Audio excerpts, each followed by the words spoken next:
আরে খাবার।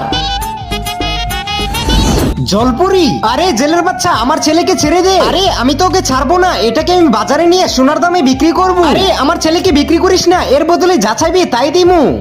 আচ্ছা তাহলে তুমি আমার এই বালতিটাকে জাদুর করে দাও, যেন কখনো বালতি থেকে মাছ না কমে যায়।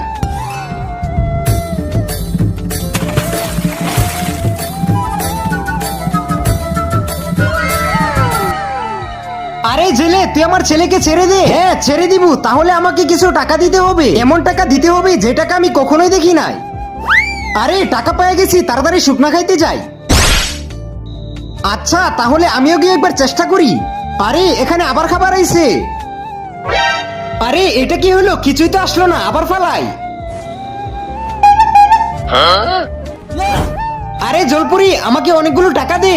কি টাকা দিব? আমি তো তোকে শুয়োর বানিয়ে দিব। সবাইকে তো টাকা দিয়েছিস, আমাকে শুয়োর বানাবি কেন? তবে সেটা দেখার আগে এই শয়তানকে হারিয়ে আল্লাহর নামটিকে জিতিয়ে দেখা। যারা আল্লাহর নামটিকে ভালোবাসো তারা ভিডিওতে লাইক করে চ্যানেলটি সাবস্ক্রাইব করে দাও। আর শয়তানকে ভালোবাসলে কিছুই করতে হবে না। আরে অন্য ছেলেরা তো আমার ছেলেকে জীবিত ছাড়ছে, তুই তো আমার ছেলের গলায় কেটে ফেলেছিস। আরে জলপুরি, আমাকে ক্ষমা করে দাও।